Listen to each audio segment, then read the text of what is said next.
యాక్చువల్గా కోల్కతాలో ఒక ఇన్సిడెంట్ జరిగింది కదా, సో దాని గురించి మీ రియాక్షన్ ఏంటి? అది జరిగిన క్రిమినల్ని ఊరికనే వదలకూడదు, అతన్ని చాలా గట్టిగా శిక్షించాలి. ఒక సిస్టర్గా నేను అనుకుంటున్నాను, షీఈస్ వెరీ కైండ్. తన్ని చేసిన వాడిని ఎలాగైనా చాలా దారుణంగా శిక్షించాలి. సో యాక్చువల్గా ఇండిపెండెన్స్ అనేది ఫ్రీడమ్ కోసం జరుగుతుంది. సో అదే ఇండిపెండెన్స్ రోజు ఇలాంటి ఇన్సిడెంట్ జరిగింది. సో మీరు ఎలాగ అనుకుంటున్నారు దాని గురించి? We didn't get independence still now. అమ్మాయికి అయితే ఇప్పటికీ రాలేదు ఇండిపెండెన్స్. ఒక్కతే తిరగాలన్నా చాలా భయపడుతుంది. స్టిల్ నౌ ఇలాంటి ఇన్సిడెంట్స్ జరగకుండా ఆగితేనే మాకు ఇండిపెండెన్స్ వచ్చినట్టు. అంటే ఇప్పుడు మీ గురించి చాలా చట్టాలు తీసుకొచ్చారు కదా, సో ఇంకా చట్టాలు తీసుకొచ్చినా కూడా ఇంకా అలాంటి ఇన్సిడెంట్ ఆగలేదు. సో ఇంకా ఎలాంటి చట్టాలు కావాలనుకుంటున్నారు మీరు? ఆ రేప్ కేసు జరిగిన వెంటనే 24 hours ఆడు చచ్చిపోవాలి, ఆడిని చంపేయాలి. అది సో జస్టిస్ జరగాలని అనుకుంటున్నారు? Yes, we want justice. Okay, thank you. Hi అండి. హాయ్. ఈరోజు కోల్కతాలో ఒక అమ్మాయి రేపు గురయ్యి అంతంత జస్టిస్లు చేస్తున్నారు, బట్ ఇప్పుడు దాకా గవర్నమెంట్ ఏ ఆన్సర్ అవ్వలేదు. దానికి మీ ఆన్సర్ ఏంటి? ఇలా సైలెంట్గా ఉండడం గవర్నమెంట్ అనేది ఏం బాగా. ఇంతమంది అమ్మాయిలు చిన్నపిల్లలు ఇట్లా జరుగుతున్నా సరే ఎటువంటి రియాక్షన్ రావట్లా. ఇంతమంది ఉన్నా సరే గవర్నమెంట్ మారినా సరే ఇంకా ఎక్కువ జరుగుతున్నాయి కానీ తగ్గట్లా. దీనికి ఏదో ఒక పరిష్కారం కావాలి. అందరు అమ్మాయిలు సేఫ్గా ఉండాలంటే గవర్నమెంట్ ఏదో ఒక యాక్షన్ తీసుకోవాలి. అంటే రేప్ చేసిన వాడు వెనక పొలిటికల్ బ్యాక్గ్రౌండ్ ఉందని కూడా మాట్లాడుతున్నారు. దాని గురించి మీ ఒపీనియన్ ఏంటి? యూట్యూబ్లో చూసాము.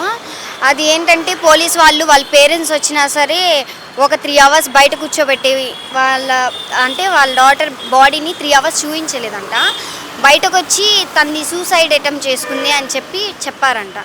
అది నాకు తెలియదు, నేను యూట్యూబ్లోనే చూశాను. సూసైడ్ అటెంప్ట్ చేసింది తను అని చెప్పారంట. దీంట్లో ఒక అబ్బాయి ఫోటో కూడా ఉంది, పెట్టారు, సంజయ్ అంట తన పేరు. అండ్ ప్రిన్సిపల్ది కూడా ఏదో ఉంది హ్యాండ్ అని చెప్పేసి తను చదువుతున్న వాళ్ళ కూతురు అంటున్నారంట కదా, తెలిసి అంతా సెర్చ్ చేస్తే ప్రిన్సిపల్ వాళ్ళ కూతురు అని చెప్పి అన్నారంట. రేపు చాలా సాడిస్ట్, అమౌంట్ తీసుకొని అయినా సరే ఏ వర్క్ అయినా చేస్తాడు, పాస్ చేయించడం కానీ అలా. ఆ ప్రిన్సిపల్కి దాంట్లోంచి జాబ్ తీసేస్తే ఎమ్మటనే ప్రమోషన్ ఇచ్చిన వాళ్ళు మన గవర్నమెంట్లో. ఆ మేడం సిబిఐని ఈ ప్రిన్సిపల్ ఇంత చేసినా సరే ఎమ్మటనే ఒక 6 hours వేరే కాలేజ్లో ప్రమోషన్ అనేది ఇప్పించడం అసలు కరెక్ట్ కాదు. అది ఇప్పుడు అతనికి ఏ శిక్ష పడాలని మీరు అనుకుంటున్నారు? శిక్ష అనేది ఏం లేదు, డైరెక్ట్గా ఉరేసేస్తే సరిపోయింది. Same feeling. ఎందుకంటే వాళ్ళు ఇప్పుడు ఇట్లా చేశారు, 6 పడిన తర్వాత వాళ్ళకి బెయిల్ వచ్చింది ఎలాగో ఒకలాగా. పొలిటీషియన్ మీద సపోర్ట్ ఉంటే కనుక మళ్ళీ వచ్చి చేయరని నమ్మకం ఏంటి? వాళ్ళ వల్ల ఇంకెంతమంది ఆడపిల్లలు అసలు వాళ్ళు. ఇప్పుడు శిక్షలు పడుతున్నా కూడా ఇంకా ఎక్కువ అవుతుంది కానీ తగ్గట్లేదు. దాని మీద మీరేమంటారు? చేసిన వాళ్ళందరినీ లేదంటే ఇంకా పబ్లిక్కే దిగాలి. పోలీసుల వల్ల సిస్టమ్ వల్ల ఏం కాకపోతే కనుక పబ్లిక్కే దిగాలి. ఇది యాక్చువల్గా కోల్కతాలో ఒక ఇన్సిడెంట్ జరిగింది కదా, సో దాని గురించి మీ ఒపీనియన్ ఏంటి? ఒపీనియన్ ఏముంటుందండి, అసలు రీసెంట్ ఇట్లాంటి అసలు జరగడం చాలా ఇదిగా ఉంది కదా. ఎంత డాక్టర్స్ అయినా సరే ఇలా కూడా చేస్తారా చెప్పండి? ఇప్పుడు ఎంత మనం ర్యాలీ చేసినా మళ్ళీ మనకి జస్టిస్ వచ్చిద్దా చెప్పండి? చేసిన వాళ్ళందరూ బాగానే ఉంటారు, అక్కడ ఎవరు సఫర్ అయ్యారు? లాస్ట్కి అమ్మాయే బలైపోయింది. ఇలాంటి ఇన్సిడెంట్స్ ఇంకా రాకూడదని కోరుకుంటున్నాను నేనైతే. అంటే రోజు రోజుకి ఒక్కొక్క అప్డేట్ బయటకు వస్తుంది. ప్రిన్సిపాల్ అంటున్నారు, పొలిటీషియన్ అంటున్నారు, ప్రతిదీ ఒక్కొక్క అప్డేట్ అనేది వస్తూనే ఉంది. సో దాని గురించి మీరేమనుకుంటున్నారు? అట్లాంటివి వస్తాయండి కానీ ఆపడానికి ముందు పోలీసులు ఏదో చేయాలి కదా ఫస్ట్. గవర్నమెంట్ మీద నమ్మకం ఉందా జస్టిస్ జరిగిద్దని? నాకైతే లేదండి. అసలు జస్టిస్ జరిగినా కానీ అక్కడ ఏముంటుంది చెప్పండి? అమ్మాయి చనిపోయింది కదా, అమ్మాయి చనిపోయింది అక్కడ మెయిన్. వాళ్ళ పేరెంట్స్ ఎంత సఫర్ అయ్యి తనకి ఎన్ని చేస్తుందని ఎంత పొజిషన్లో ఉంది.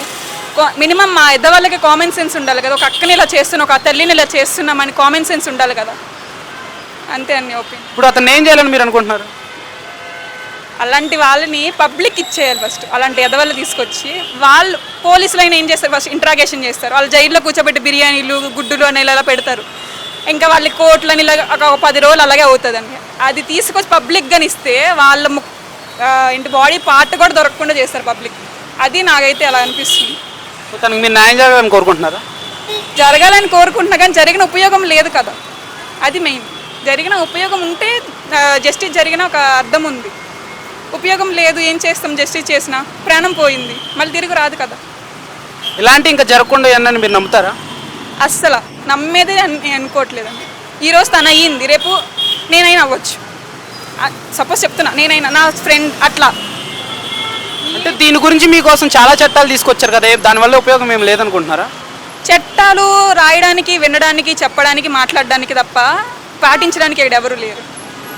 ఇప్పుడు ఇండిపెండెన్స్ డేని మనం అంత బాగా చేసుకున్నాం. ఇండిపెండెన్స్ డే ఎక్కడుంది అమ్మాయిలకి? ఇక్కడ ఇండిపెండెన్స్ అంటే ఫ్రీడమ్.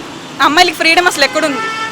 ఒకడిని చూస్తుంటే వాడు ఆ అమ్మాయిని చూస్తుంటే తల్లి అని అనుకోవచ్చు కదా, ఎందుకు వేరే ఉద్దేశంతోనే చూడాలి? సో కోల్కతాలో ఒక ఇన్సిడెంట్ జరిగింది కదా, సో దాని గురించి మీ రియాక్షన్ ఏంటి?